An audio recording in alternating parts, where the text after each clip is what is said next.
Let's answer this question. Sabi ni Ray, how me? Kasi dami ko bayarin online. Gusto ko i-credit para magka-points. So, ang tinatanong niya dito guys is yung paggamit ng credit card sa mga online purchases. So, usually guys, kapag gagamitin nyo siya sa online, ang hihingin sa inyo ng mga merchant is yung credit card number nyo, yung expiry, tsaka yung CVV. Sa ibang cards, available yon sa physical card mismo. Pero for Maya, wala siya sa mismong card. So, ayan, if you have received your card already, wala siya dito. Even sa likod, kapag chinek nyo, wala rin siya dito.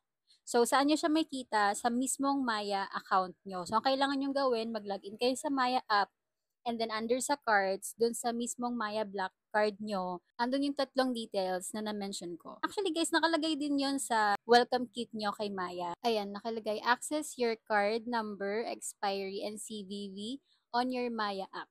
So, ilalagay ko na lang din dito yung screenshot kung saan siyang part makikita. So, ayun, I hope I answered your question, Ray.